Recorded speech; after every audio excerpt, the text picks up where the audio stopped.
नमस्कार, आप देख रहे हैं एबी न्यूज। दर्शकों, एबी न्यूज में आपका स्वागत है।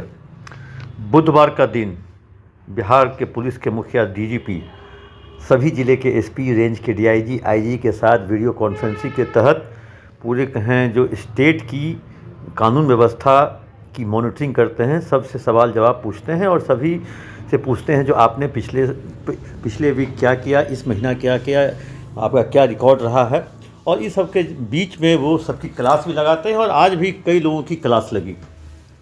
कई लोगों की क्लास लगने के साथ साथ उनके साथ जो है उनको हिदायत भी दी गई और साफ तौर पे कहा जो काम करने वाले लोग ही फील्ड में रहेंगे, तो अन्यथा मुख्यालय में बहुत जगह है, वैसे लोगों को मुख्यालय में आके अपनी कुर्सी संभालनी होगी, क्योंकि मुख्यालय में अभी स्पेस बहुत है और फील्ड में अगर जिनको मन नहीं लग रहा है काम में, उस तरह के लोग को अब मुख्यालय बुला लिया जाएगा। और इसके लिए वो बयाबते उन्होंने कह दी, जो उसके लिए वो काम की मॉनिटरिंग भी कर रहे हैं, चाहे केस का डिस्पोजल हो, स्पीडी ट्रायल हो, चाहे वारंट कुर्की हो, चाहे जो भी जिस तरह के मामले जो पुलिसिंग मामले होते हैं वो कहें। और वो बहुत खासे चीज़ों पर वो नाराज़ भी थे।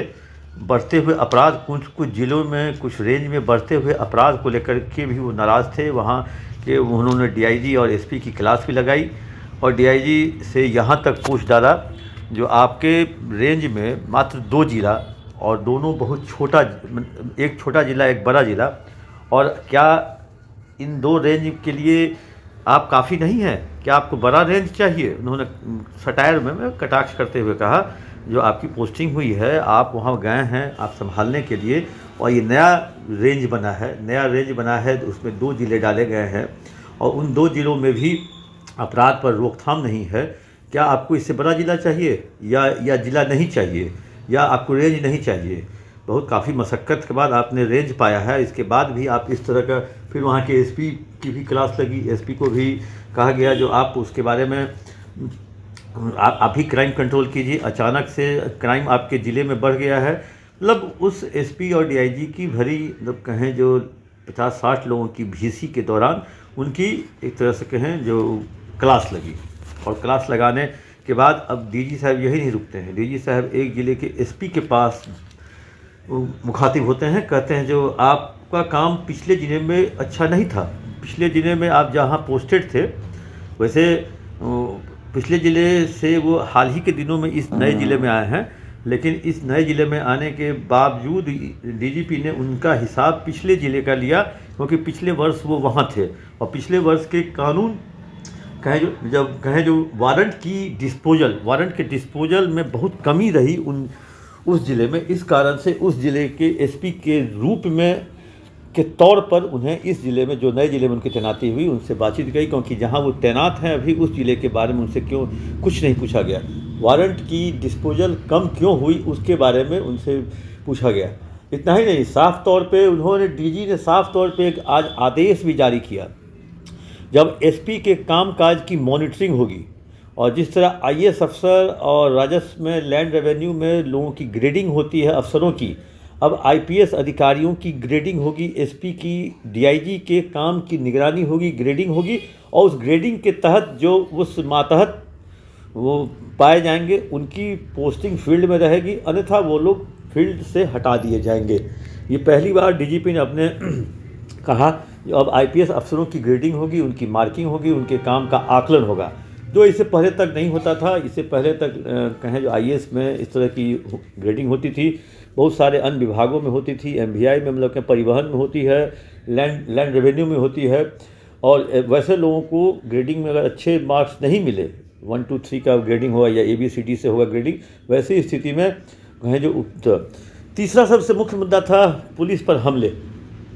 पुलिस पर हमले से काफ़ी नाराज़ थे बिहार के डीजीपी। उन्होंने साफ तौर पे कहा जो अगर आप कहीं रेड करने या किसी की गिरफ्तारी करनी है, कहीं आप जाते हैं, तो फुल बॉडी प्रोटेक्टर के साथ जाइए, हेलमेट हो चाहे बॉडी प्रोटेक्टर हो, और वहाँ आप जाइएगा ताकि आप पिट के नहीं आए। आप जाते हैं पिट के आ जाते हैं, घायल होके आ जाते हैं। पूरे बिहार में पुलिस की छत कहें जो भद पिटती है, और कहें जो आम जन में या कहें जो सभी के मन में आता है, पुलिस वहाँ गई थी, मार खा के आ गई। इसलिए फुल बॉडी प्रोटेक्टर के साथ आपको वहाँ जाना है।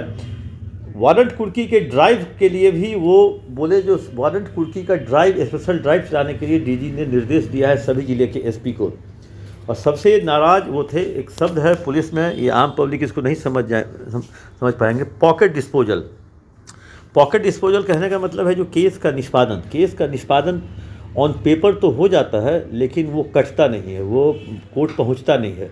इसको पॉकेट डिस्पोजल कहते हैं। ये हर एक थाना में हर एक आईओ पॉकेट डिस्पोजल दिखाता है, और पॉकेट डिस्पोजल की संख्या अब हज़ारों में पहुंच गई है जी। इस कारण से वो नाराज़ हैं, और साफ तौर पे उन्होंने ज़िले के एसपी को कहा, जब डीजीपी ने कहा जब मैं आप पर बात कर सकता हूं, कार्रवाई करने की बात कह सकता हूं, तो ज़िले के एसपी उस तरह के इंस्पेक्टर को बुला करके क्यों नहीं पॉकेट डिस्पोजल को जल्दी से कटवाने का काम करते हैं, और ऐसे लोगों को दंड देने का काम क्यों नहीं करते।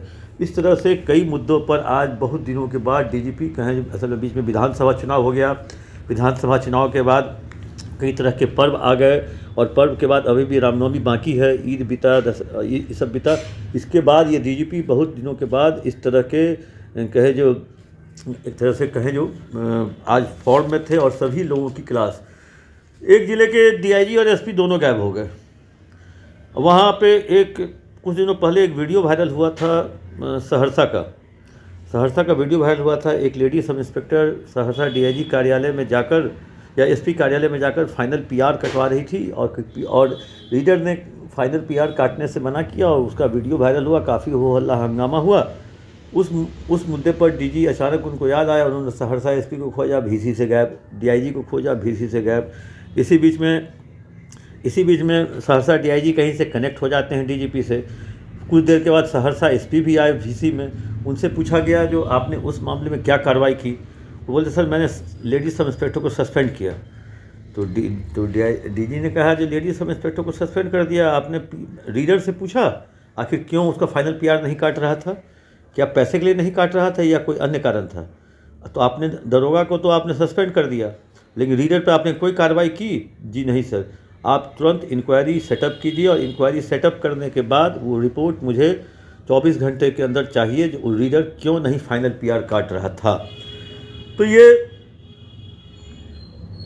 इसी तरह मधेपुरा से भी कुछ इंक्वायरी हुई, उसकी भी इंक्वायरी रिपोर्ट अभी तक नहीं पहुंची थी। इंक्वायरी मांगी गई थी, लेकिन मधेपुरा एसपी ने कहा 1-2 दिनों में इंक्वायरी रिपोर्ट सर तक पहुंच जाएगी। तो उस स्थिति में अब देखिए, घुमा फिरा के कम से कम 5-6 जिले 7 जिले को तो उन्होंने कनेक्ट कर ही लिया। वैसे 11:30-12 बजे के आसपास ये शुरू होता है वीडियो कॉन्फ्रेंसिंग, 1-1:30-2 बजे तक चलता है, और आज मतलब चला काफ़ी मुद्दे पर, मतलब कहें जो केस डिस्पोजल, वारंट, कुर्की, सभी मुद्दों पर। और सभी एसपी को उन्होंने एक तरह से चेतावनी दी, कामकाज में सुधार, नहीं तो पटेल भवन वापसी के लिए आप रहें तैयार।